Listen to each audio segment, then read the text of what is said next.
You were, I'm telling you. I'm Paul Bezilla. And I'm Tiffaney Tavener.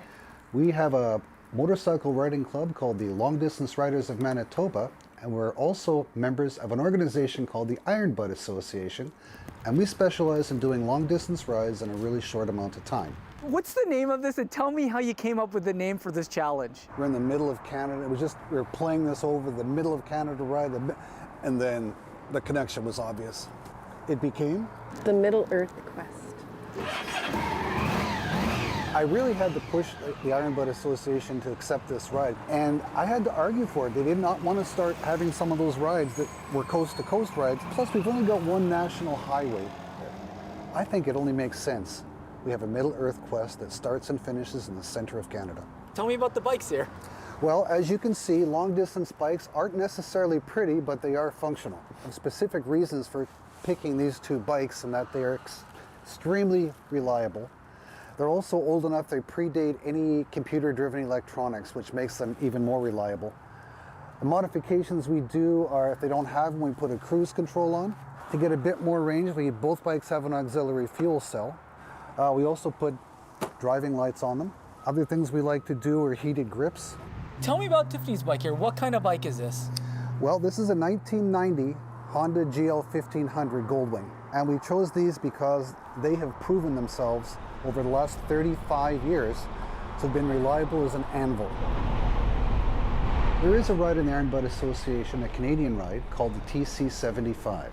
And it involves going to one coast or the other and riding across the country in less than 75 hours. I failed at this once because we live in Winnipeg and I was already exhausted by the time I got to the East Coast.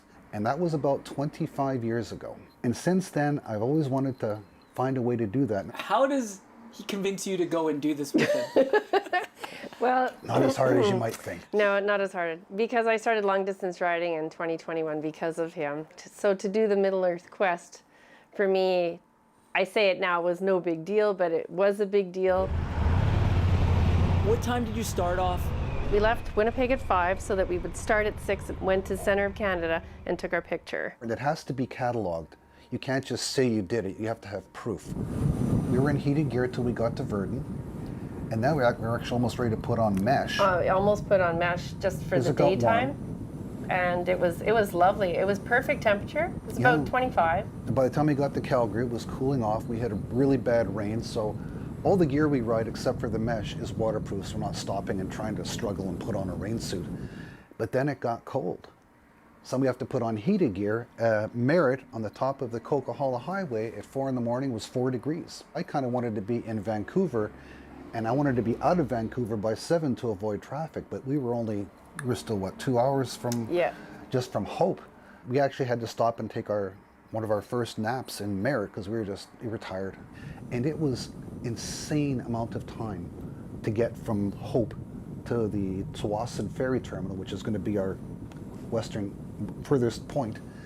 And so our turnaround, instead of being what I hope would be like about maybe an hour and a half, was about 3.5, 4 hours by the time we got back to Hope. And by then, it had gone to 40 Celsius. And it was 40 Celsius all the way up the Coquihalla. It was a hot day. So we also had a lot of other discoveries too, like you actually cannot get inside a gas station in Alberta and British Columbia after 10 p.m. They'll sell you gas at the pump, you can pay for it at the pump, but you can't get in even to use a washroom. For men, it's not a big deal, but for me, it was a bit of a big deal. What did that do to your body?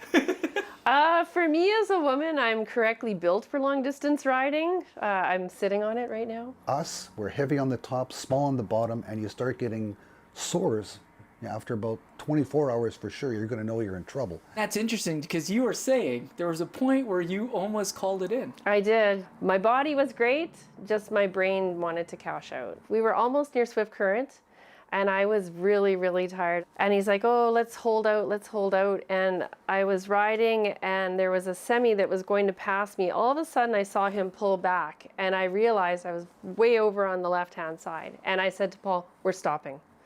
We rolled into the McDonald's parking lot, and I was still seated on my bike. I was going into full-blown toddler mode where I'm complaining and There was some crying. I'm tired and I'm crying. I said, I just want to get a hotel here. I'm like, I know we're ride or die, but I'm really tired. And then I passed out. That was morning of the second day. Yeah. So we have another half a day to go to get Yeah. home. And I think I'm just so damn stubborn, being a Ukrainian North End girl, that I'm not going to let my friend down. Truth. And then we had at least one more in Was it Moosomin? Moosomin. Yeah. Yeah. We were both tired, and Yeah. so that was probably a 20, 30-minute nap. And that was the last one, and then just beelined it home. And you did it in 62 hours. 62 hours and 62 2 minutes, hours, I yep. think it was. And you guys said that basically for the first time this has ever been done. Yes. This particular ride, yes.